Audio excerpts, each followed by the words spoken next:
मैं Akshay Narayan Parekh, assistant professor sociology, government college Bundi. एक बार फिर से आप सभी का स्वागत करता हूं राजकीय महाविद्यालय बूंदी के ऑफिशियल यूट्यूब चैनल में। आज का यह वीडियो बीए भाग तृतीय के विद्यार्थियों के लिए है और आज के इस वीडियो में हम लोग सामाजिक समस्याओं और सामाजिक विघटन के बारे में चर्चा करेंगे। इसके अर्थ के बारे में, इसकी परिभाषाओं के बारे में, साथ ही सामाजिक समस्या के कारणों के बारे में, निवारण के बारे में, इन सभी चीज़ों के बारे में आज हम लोग चर्चा करेंगे।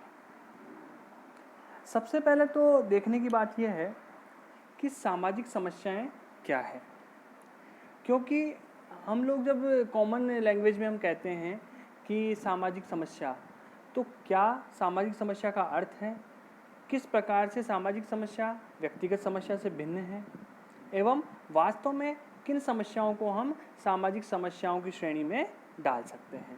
तो सबसे पहले हम देखेंगे कि जो सोशियोलॉजी विषय है, सोशियोलॉजी सब्जेक्ट है, उसके अंदर सामाजिक समस्याओं की एक महत्वपूर्ण भूमिका है, या ये कहें कि समाजशास्त्र का एक महत्वपूर्ण भाग है सामाजिक समस्याएं।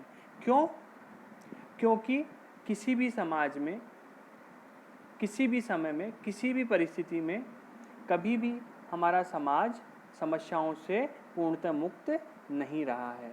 किसी न किसी प्रकार की समस्याओं का सामना, किसी न किसी प्रकार की सामाजिक समस्याओं का सामना हमें करना पड़ा है, और फ़र्क केवल इतना है कि उन सामाजिक समस्याओं में परिवर्तन हुआ है, या तो उनकी दर कुछ कम हुई है या वो सामाजिक समस्याएं खत्म होके नई प्रकार से सामने आई है, भिन्न प्रकार से सामने आई है। तो हम लोग देखेंगे कि जो मनुष्य है कभी भी सामाजिक समस्याओं के बंधन से मुक्त नहीं रहा है। कुछ सामाजिक समस्याएं होती है, जैसे हम बात करें बाल अपराध या वयस्क अपराध, मद्यपान, बेकारी, निर्धनता, विवाह विच्छेद अथवा तलाक, जातिवाद, ये आदि अनेक ऐसी सामाजिक समस्याएं हैं जो कि विशेषतः भारतवर्ष में अगर बात की जाए, जो भारत देश में विशेष रूप से ये सामाजिक समस्याएं पाई जाती है। अब हम देखेंगे कि सामाजिक समस्या का जो सामान्य अर्थ है उसको तीन आधारों पर समझा जा सकता है कि वास्तव में सामाजिक समस्या क्या है और उसको हम किन किन आधारों पर समझ सकते हैं। पहला आधार है, या पहला उसका समस्या को समझने का तरीका है, सामाजिक समस्या एक ऐसी दशा है जिसमें समाज के अनेक लोग उलझे होते हैं। तो सबसे पहला लक्षण क्या है, सबसे पहला आधार क्या है सामाजिक समस्या का? ये एक ऐसी दशा है जिसमें समाज के अनेक लोग उलझे रहते हैं। अर्थात सबसे पहले कैटेगराइज कर दिया कि व्यक्तिगत समस्या और सामाजिक समस्या अलग अलग है। क्यों? क्योंकि सामाजिक समस्या में अनेक लोग उलझे होते हैं। दूसरा, इस दशा को समाज कल्याण एवं लोक कल्याण के लिए खतरा समझा जाता है। किसी भी समस्या को सामाजिक समस्या की श्रेणी में तब डाला जाएगा, तब रखा जाएगा जबकि वो समाज के कल्याण के लिए या लोक कल्याण के लिए खतरा उत्पन्न करे या खतरा समझा जाए। तीसरा है, यह माना जाता है कि सामूहिक प्रयत्न के द्वारा ही सामाजिक समस्या का निराकरण किया जा सकता है। यदि हमें सामाजिक समस्या का निराकरण करना है तो हमें सामूहिक रूप से मिलकर प्रयत्न करना होगा। वो प्रयत्न औपचारिक भी हो सकते हैं, अनौपचारिक भी हो सकते हैं, या अन्य प्रकार के प्रयत्न भी हो सकते हैं। अर्थात सामाजिक समस्या को यदि निराकरण करना है तो उसके लिए सामूहिक रूप से प्रयत्न करना आवश्यक है। अब हम कुछ परिभाषाएं देखेंगे जो कि विभिन्न विचारकों ने दी है, और उस आधार पर यह निर्णय लेने का प्रयत्न करेंगे कि वास्तव में सामाजिक समस्या क्या है। जैसे रॉब और सेल्जनिक ने अपनी पुस्तक मेजर सोशल प्रॉब्लम्स में कहा है, अर्थात मेजर सोशल प्रॉब्लम्स बुक में उन्होंने सामाजिक समस्या की परिभाषा देते हुए कहा है, मानवीय संबंधों से संबंधित एक समस्या सामाजिक समस्या है जो समाज के लिए खतरा उत्पन्न करती है अथवा जो व्यक्तियों की महत्वपूर्ण आकांक्षाओं में बाधा उत्पन्न करती है। इस डेफिनेशन में दो चीज़ें निकल के सामने आती है। पहला तो कोई भी सामाजिक समस्या समाज के लिए खतरा उत्पन्न करती है, अर्थात समाज के लिए खतरनाक होती है। दूसरा, जो कि व्यक्तियों की महत्वपूर्ण आकांक्षाओं में बाधा उत्पन्न करती है। व्यक्ति जो कार्य करना चाहते हैं वो उन कार्यों को करने से रोकती है। ये रॉब और सैलज़निक ने ये दो चीज़ें इसमें महत्वपूर्ण डाली है, एक तो समाज के लिए खतरा और दूसरा आकांक्षाओं में बाधा उत्पन्न करती है कि व्यक्ति जो करना चाहता है, व्यक्ति की जो आकांक्षाएं हैं, व्यक्ति की जो इच्छाएं हैं, वो इच्छाओं को करने से रोकती है। जैसे एक सिंपल सा एक उदाहरण देता हूँ आप लोगों को। जैसे दहेज प्रथा एक सामाजिक समस्या है। यदि व्यक्ति चाहता है कि मैं दहेज ना दूं, तो दहेज नहीं देने से ये समस्या उत्पन्न होगी कि उसके विवाह में अनेक प्रकार की बाधाएं उत्पन्न होगी, कि सामाजिक रूप से स्वीकार नहीं किया जाएगा या सामाजिक प्रतिष्ठा में वृद्धि के लिए दहेज देना आवश्यक है, तो व्यक्ति ना चाहते हुए भी उसको वो कार्य करना पड़ेगा। तो सामाजिक समस्याओं की प्रकृति ही ऐसी होती है कि जो व्यक्ति की इच्छाएं और आकांक्षाएं होती है वो उनको पूर्ण करने से रोकती है।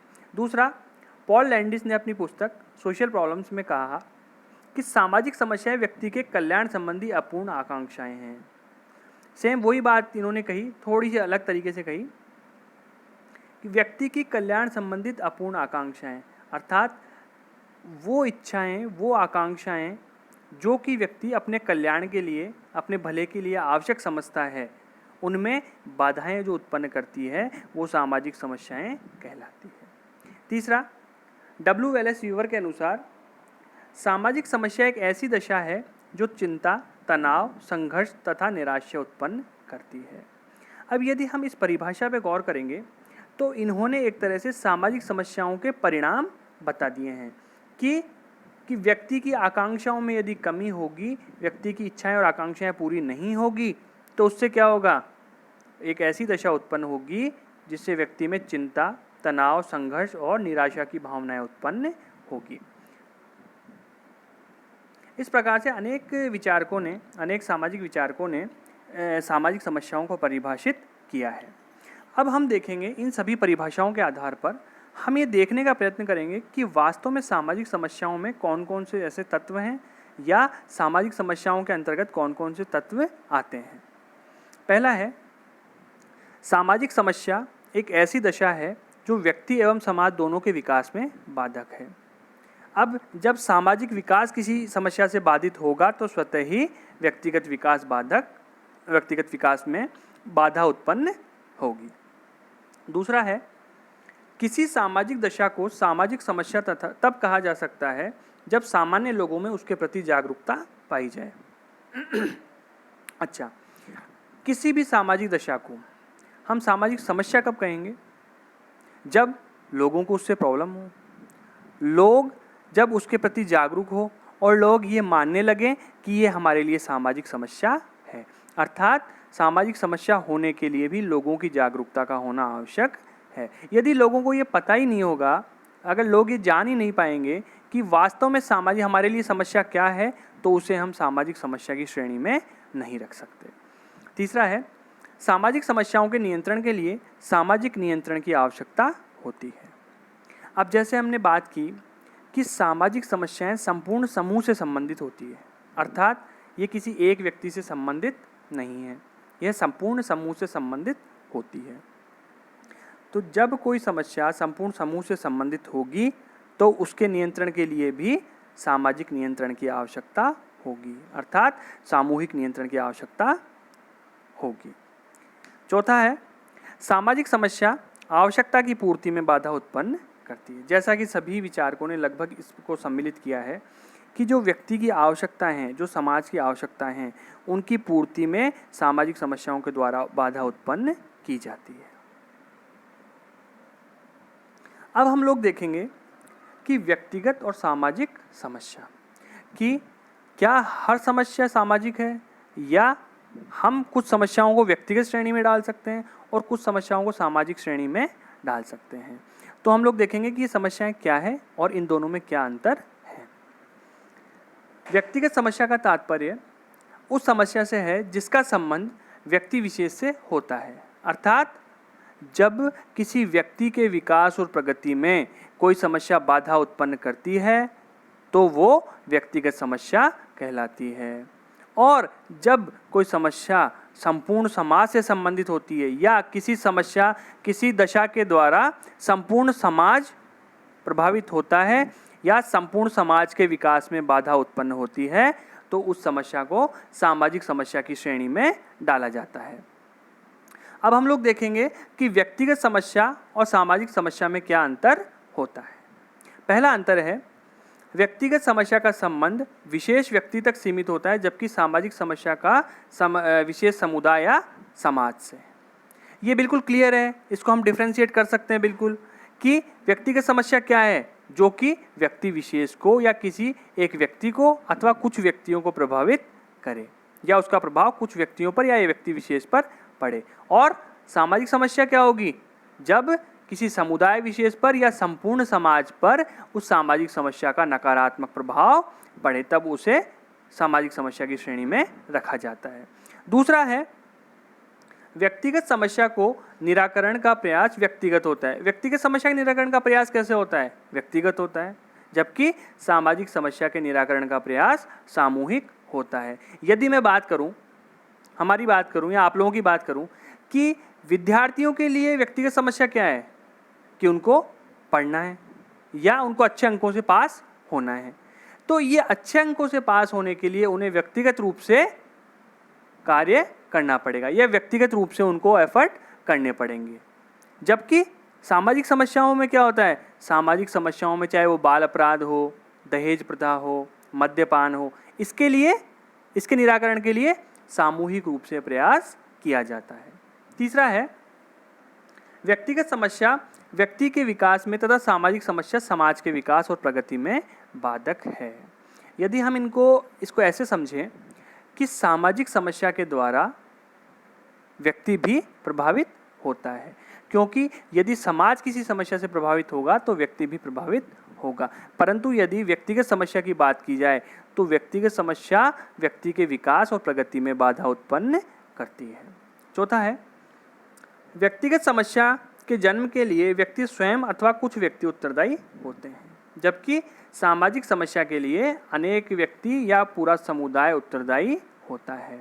अब ये बिल्कुल क्लियर है कि किसी भी व्यक्तिगत समस्या का जन्म कब होगा, जब व्यक्ति ऐसा कोई कार्य करेगा जो उसकी प्रगति और विकास में बाधक होगा, तब व्यक्तिगत समस्या उत्पन्न होगी। लेकिन सामाजिक समस्या कब उत्पन्न होगी, जब कोई पूरा संपूर्ण समुदाय अथवा समाज के द्वारा ऐसा कार्य किया जाएगा जो कि व्यक्तिगत सामाजिक समस्या पैदा करता है। जैसे दहेज प्रथा की मैंने बात बताई आप लोगों को। दहेज प्रथा का कारण क्या है, दहेज प्रथा का कारण है सामाजिक, कि संपूर्ण समाज द्वारा जब उसे परंपरागत रूप से माना जाता है या उसे सामाजिक प्रतिष्ठा समझी जाती है तो वो सामाजिक समस्या की श्रेणी में आता है।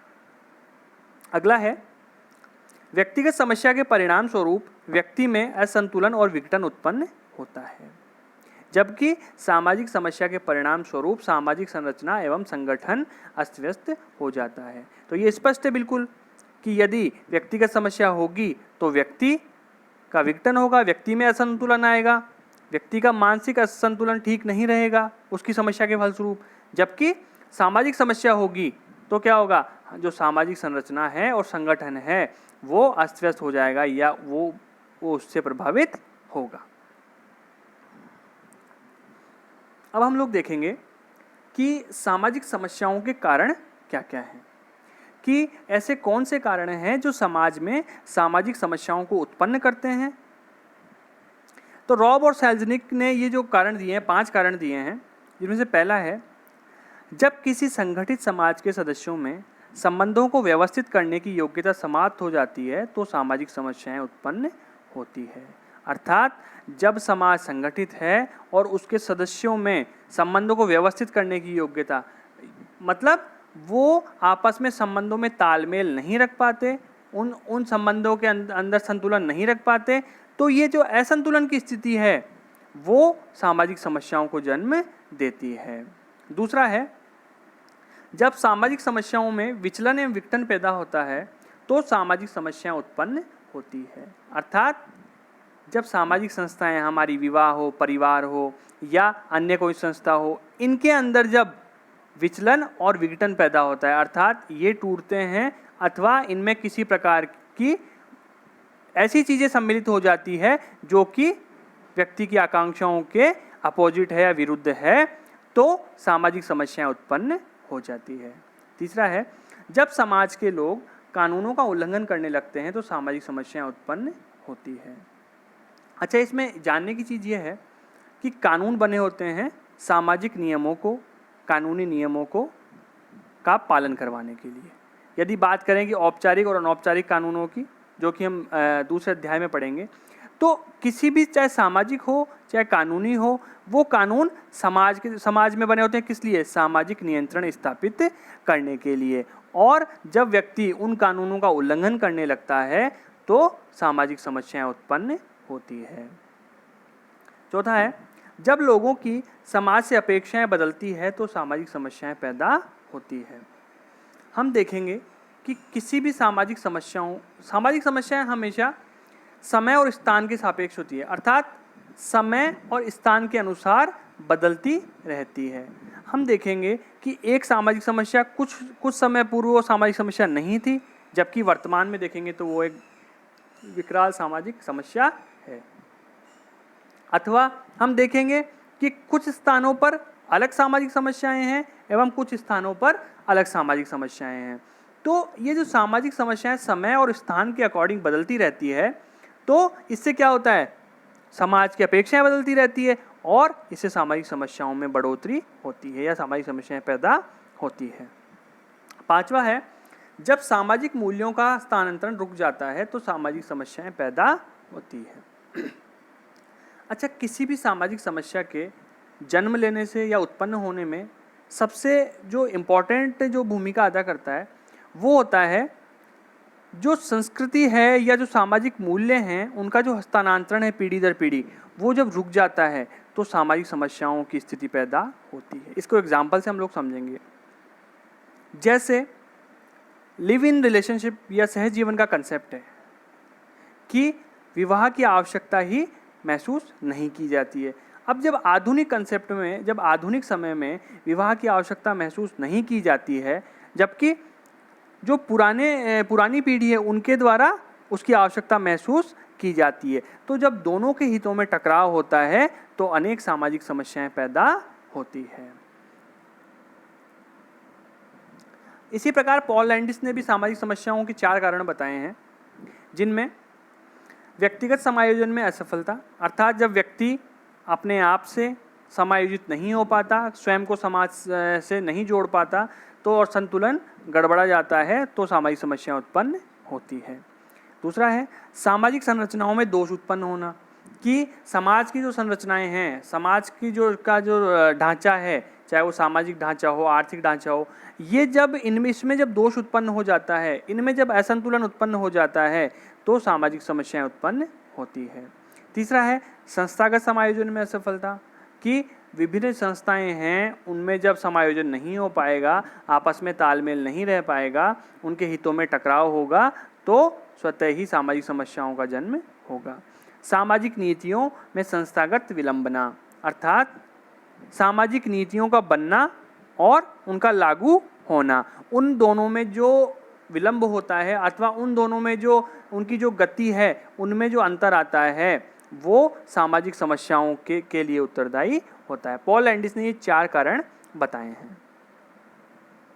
अब सामाजिक समस्याओं के निवारण की बात करते हैं कि ऐसी कौन सी चीज़ें हैं जिससे सामाजिक समस्याओं का निवारण किया जा सकता है।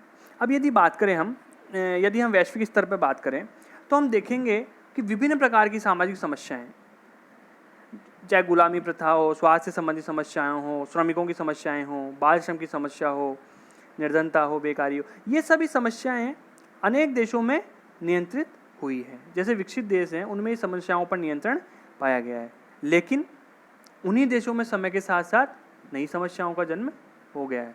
यदि हम बात करें अमेरिका की, तो अमेरिका में वर्तमान में भी प्रजातीय संघर्ष देखने को मिलता है, लेकिन भारत में ये संघर्ष देखने को नहीं मिलता है। अर्थात समय और स्थान के सापेक्ष सामाजिक समस्याएं चलती है कि अलग अलग समय में अलग अलग स्थान पर सामाजिक समस्याओं का स्वरूप भी अलग अलग होता है, और जैसे ही एक समस्या खत्म होती है या कमी आती है तो उसके स्थान पर नई समस्या जन्म ले लेती है। तो कहने का मतलब ये है कि सामाजिक समस्याओं के निवारण के लिए हम 3 दृष्टिकोण पे विचार कर सकते हैं, अर्थात 3 नज़रिए से हम देख सकते हैं, 3 तरह से हम देख सकते हैं जो कि सामाजिक समस्याओं के निराकरण में महत्वपूर्ण भूमिका अदा करते हैं। पहला है बहुकारकवादी दृष्टिकोण।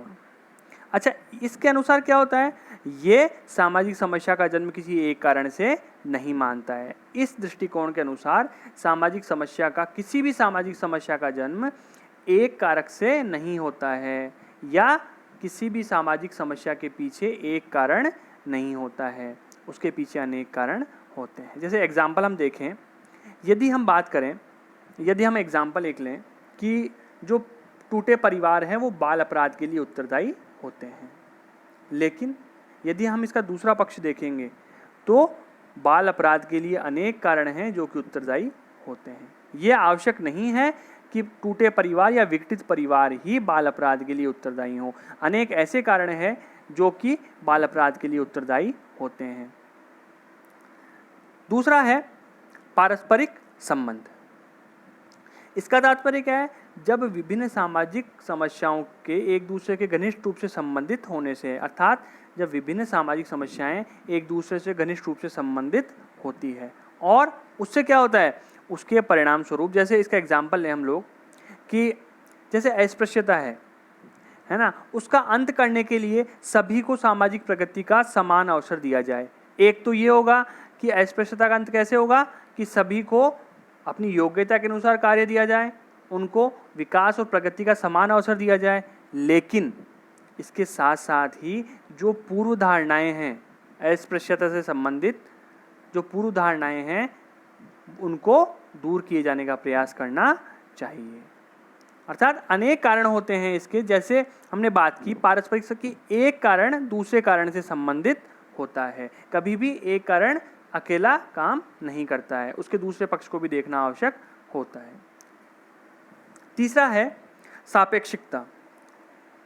सापेक्षिकता से तात्पर्य है किसी भी सामाजिक समस्या का स्थान और समय के साथ गहरा संबंध होता है। जैसे हमने बात की कि प्रत्येक स्थान पर सामाजिक समस्याएं अलग अलग प्रकार की होती है, उसी प्रकार समय के अनुसार भी सामाजिक समस्याओं में बदलाव होता रहता है और ये बदलाव एक ही स्थान पे समय के अनुसार परिवर्तित होता रहता है। जो कि आप लोगों को अमेरिका का जो मैंने एग्जाम्पल दिया कि अमेरिका विकसित देश है, उसके बावजूद जो सामाजिक समस्या वहाँ है वो सामाजिक समस्या भारत देश में नहीं पाई जाती। अब ये जो उपरोक्त तीनों दृष्टिकोण है, इनके आधार पर हम कह सकते हैं कि अगर इनमें तालमेल हो अथवा इनके अनुसार चला जाए, इस नज़रिए से समाज को देखा जाए कि सभी पक्षों पर गौर किया जाए, समस्या के कारण एक कारण के अलावा बहुकार्य की कारणों पर गौर किया जाए कि अनेक कारणों से मिलकर समस्या का जन्म होता है। साथ ही ये देखा जाए कि समय और स्थान के अनुसार समस्याएं अलग अलग भिन्न भिन्न प्रकार की होती है, तो उन्हें उन्हीं प्रकार से नियंत्रित करने का प्रयास किया जाए, या ऐसा संभव नहीं है कि किसी समस्या को अन्य स्थान पर भी वो समस्या सामाजिक समस्या की श्रेणी में आती है। और ये सर्वविदित सत्य है कि हम ऐसे समाज की कल्पना नहीं कर सकते जो कि सामाजिक समस्याओं से पूर्णतः मुक्त हो, अथवा ऐसा समाज नहीं पाया जा सकता जिसमें सामाजिक समस्याएं नहीं हो। सामाजिक समस्याओं का होना एवं उनमें जो परिवर्तन होना, ये समय और स्थान पर निर्भर करता है, परंतु अनेक ऐसे कारण हैं, अनेक ऐसे दृष्टिकोण हैं जो कि उपरोक्त हमने पढ़े, उनके आधार पर सामाजिक समस्याओं से छुटकारा पाया जा सकता है, उनमें कमी लाई जा सकती है। और एक सबसे महत्वपूर्ण बात यह है कि जब हम सामाजिक समस्याएं पढ़ते हैं, ये इसलिए भी आवश्यक है क्योंकि ये जो बीए फाइनल ईयर का आप लोगों का जो पूरा सिलेबस है, इसके अंदर जो आपका पेपर है वो पूरा सामाजिक समस्याओं पर ही आधारित है, चाहे वो भ्रष्टाचार हो, मद्यपान हो, निर्धनता हो, बेकारी हो, ये सभी जातिवाद हो, सांप्रदायिकता हो, ये सभी सामाजिक समस्याएं हम लोग आने वाले वीडियोस में, आने वाले अध्यायों में पढ़ेंगे। इसलिए आप लोगों के लिए ये जानना अत्यंत आवश्यक है कि सामाजिक समस्या वास्तव में क्या है, किन समस्याओं को हम सामाजिक समस्याएं कह सकते हैं, किन समस्याओं को हम सामाजिक समस्याओं की श्रेणी में डाल सकते हैं, व्यक्तिगत और सामाजिक समस्याओं को किस प्रकार से हम विभेद कर सकते हैं दोनों में, और किन कारणों से सामाजिक समस्याएं जन्म लेती है और उनके लिए क्या क्या निवारण होने आवश्यक हैं। इसलिए आप लोगों के लिए आगामी अध्यायों के लिए भी ये चैप्टर अत्यंत आवश्यक है और समझने के दृष्टिकोण से भी आप लोगों के लिए आवश्यक है कि सामाजिक समस्या क्या है और उसे हम कैसे अर्थ और परिभाषित कर सकते हैं। धन्यवाद।